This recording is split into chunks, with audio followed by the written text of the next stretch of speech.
Saudações, eu sou o Android e nesse vídeo eu vou fazer os filmes polêmicos. Lembrando que a playlist vai estar na descrição, chega de enrolação e vamos lá. Atores demitidos da Marvel. Vamos começar com Jonathan Majors, que fez o papel do Kang e suas variantes, que acabou sendo removido em 2023 por conta de comportamentos indecentes com mulheres, em especial agressão, em que foi filmado ele batendo numa ex-namorada. Ele acabou sendo detido, mas as pessoas acreditavam que ele foi vítima de uma falsa acusação, o que posteriormente se provou verdade, mas mesmo assim a Marvel não o recontratou e mudou completamente os planos da nova saga Marvel. Também vale citar o caso do Tena Huera, o ator que fez o papel do Namor em Wakanda para Sempre, que foi acusado de abuso sexual e violência contra uma musicista que o descreveu como frio, manipulador e cruel. Algumas pessoas também acharam que ele foi vítima de uma falsa acusação, levando em conta que a vítima é uma feminista daquelas bem radicais. Em relação à Marvel, não houve um pronunciamento oficial se ele foi ou não demitido, com algumas fontes dizendo que sim e outras dizendo não. O Mágico de Oz. Os bastidores do Mágico de Oz foram um pesadelo. Ao começar que o intérprete original do Homem de Lata teve de sair da produção porque ele teve uma reação alérgica ao pó de alumínio da maquiagem, mas o ator do Homem de Lata também teve problemas porque ele também teve uma certa reação alérgica, mas não tão grave em relação ao primeiro ator. O ator do Espantalho quase ficou cego porque tinha uns pregos que eram para sua maquiagem que por pouco não furaram seus olhos e também elas deixaram marcas profundas a um ponto que praticamente ele ficou a vida inteira com essas marcas. O ator do Leão também teve muitos problemas porque ele realmente usava uma pele de leão que era muito pesada e ele também passava mal de calor e suava horrores porque não só a pele é bem pesada e peluda, como também o estúdio era muito quente por causa da tecnologia Technicolor. A bruxa, feita pela Margaret Hamilton, também sofreu horrores porque a maquiagem também deu uma certa alergia na pele dela, mas também acabou queimando a mesa porque tinha uma cena que ela ia desaparecer numa fumaça e tinha um alçapão por baixo, mas ele não abriu, a maquiagem tinha pó de cobre, que é altamente inflamável, resultado, queimaduras de 2º a 3º grau e várias semanas no hospital, ou a cena que a bruxa derrete, que tinha um tubo que puxava a atriz para baixo, que também deu muito problema e ela quase morreu, ou o ator dos macacos voadores que se cortou com um cabo. Mas a principal vítima desses bastidores foi a Judy Garland, que fez o papel da Dorothy, que ela usava um espartilho bem apertado para manter uma aparência bem jovial. Ela só comia canja de galinha e sopa de ervilha porque ela precisava manter o peso, também incentivavam que ela fumasse. Ela tomava barbitúrico para ficar elétrica, mas também tomava calmante para poder dormir durante as gravações. Tinha uma cena que ela não parava de rir, o diretor perdeu a paciência e deu um tapa na cara dela. Ela sofreu vários tipos de assédio, como por exemplo, os mantiques passavam a mão por baixo do vestido dela, ou os executivos e pessoas da produção da MGM também assediaram ela sexualmente. E a pior parte, o filme foi um fracasso de bilheteria, o que fez com que o sacrifício não valesse a pena na época. Só depois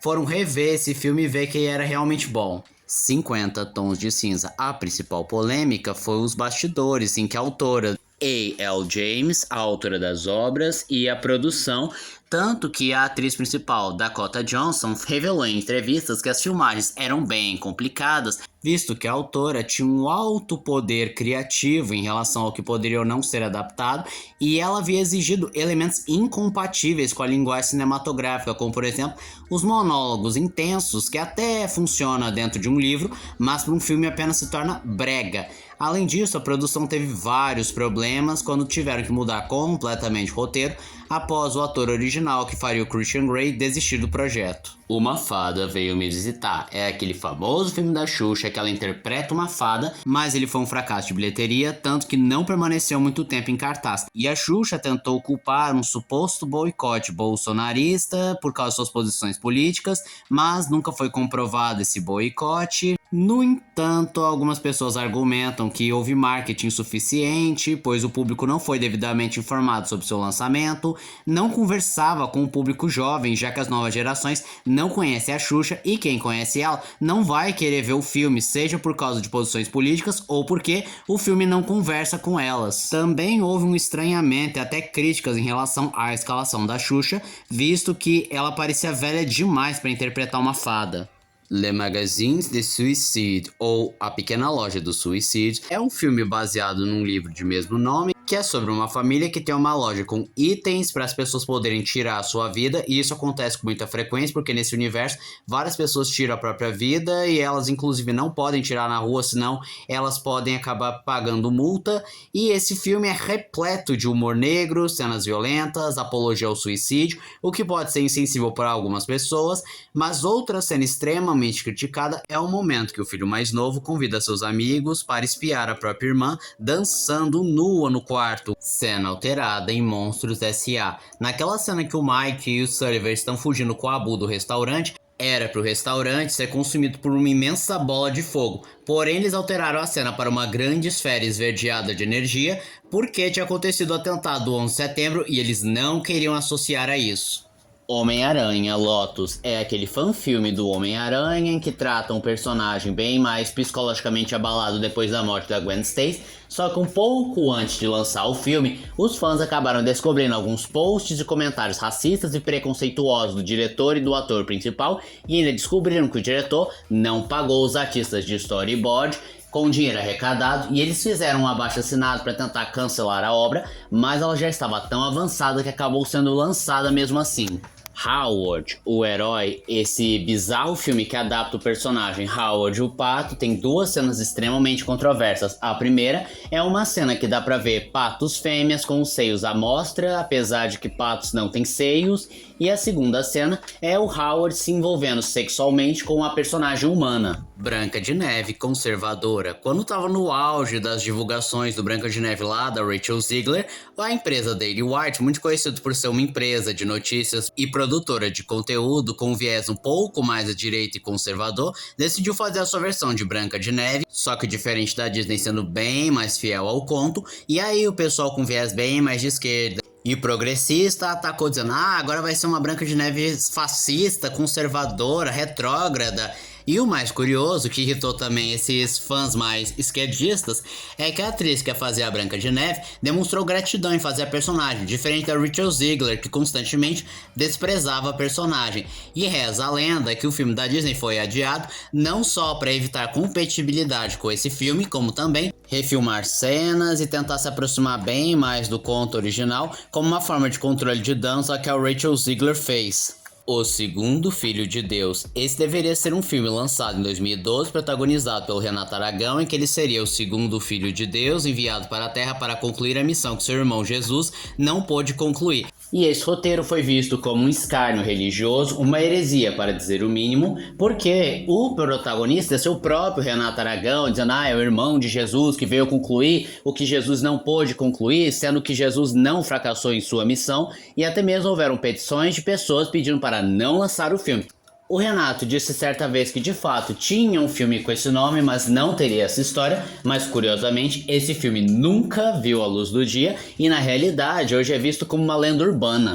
O Grande Ditador, um clássico de Charlie Chaplin que foi duramente criticado. Vamos começar que aqui no Brasil esse filme foi completamente banido na era Vargas por ser considerado comunista e desmoralizador das Forças Armadas e do próprio governo, só sendo liberado após o fim da Segunda Guerra Mundial e a mudança completa do governo. Mas com certeza o maior problema foi o próprio Chaplin, que não só teve de financiar o próprio filme, como também ele foi acusado de ser comunista ou simpatizante ao comunismo devido à cena do discurso final, que soou um tanto populista demais. Por conta disso e do marcatismo que ficou forte naquela época, ele foi exilado dos Estados Unidos para a Suíça. Rio 40 Graus. Na história, mostra 5 garotos de uma comunidade do Rio de Janeiro vivendo seu dia a dia como vendedores de amendoim, só que esse filme foi duramente criticado e até censurado na República Populista por ser considerada comunista, mas o que vale destaque é o chefe de segurança nacional da época que alegou que o filme reforçava aspectos negativos sobre a cidade do Rio de Janeiro e ainda mencionou que a própria jamais chegaria a 40 graus. Melissa Barreira é uma atriz que ficou famosa principalmente justamente pelos filmes Pânico 5 e Pânico 6, e ela deveria protagonizar o Pânico 7, só que ela deu algumas declarações pró-Palestina e pró-Hamas, e além da produtora de Pânico ser judia, acabaram removendo ela da produção, e a Diana Ortega, que fazia dupla com ela e era co-protagonista, também pulou fora, só que a equipe dela tentou alegar que na época ela estava gravando a segunda temporada de Wandinha, então tinha muito conflito de agenda e ela teve que pular fora, mas a teoria mais aceita é que ela pulou fora em solidariedade à amiga. Maladolescenza é um filme italiano que conta a história de duas meninas de 12 anos que se apaixonam e se envolvem romanticamente com um menino de 17 anos, e durante o filme elas se envolvem em vários momentos românticos até sexuais com esse garoto. E esse filme é duramente criticado por colocar menores de idade se envolvendo com maiores de idade, e além de outras cenas um tanto inapropriadas, como nudismo, cenas mais picantes e coisas inapropriadas para menores. E o diretor tentou se defender, dizendo que era uma escolha artística, para refletir aquela passagem da criança para o adolescente, o despertar e a maturação sexual, só que levando em conta como as cenas são filmadas e as atuações precárias, fica muito difícil defender esse lado do diretor. Sound of Freedom, ou O Som da Liberdade, que conta a história de um ex-militar da inteligência que decide abandonar sua carreira para lutar contra o tráfico de crianças, mas houve um boicote considerável de pessoas com viés bem mais progressista e de esquerda, tentando ocultar esse filme, e veio com algumas acusações que era uma fantasia de poder da extrema-direita com a masculinidade tóxica, sobre o fanatismo religioso, e que também era fascista, apesar de que o filme não tem um lado político tão explícito assim e não tem tantas mensagens cristãs. Também tentaram associar que as pessoas envolvidas na produção tinham casos reais com o tráfico de crianças, mas essas acusações foram consideradas falsas ou manipuladoras, ou dizendo que o filme era conspiracionista por ter ligação com uma coisa envolvendo criança, mas também foi desassociado, e levantou aquela sobrancelha. Por que eles estão tentando esconder a todo custo a existência desse filme? E mesmo com boicote, o filme foi um sucesso relativo. E esse foi o vídeo de hoje. Se você gostou do vídeo, se inscreva no canal, compartilhe o vídeo, comente, dê o seu like. Também não esqueçam de ativar as notificações, chave de like, caso gostem dos meus vídeos. E se aparecer a opção hypar pra você, hype o vídeo, me ajuda bastante. E se puder, vire membro, ajude o canal. Então eu sou o Android e digo tchau.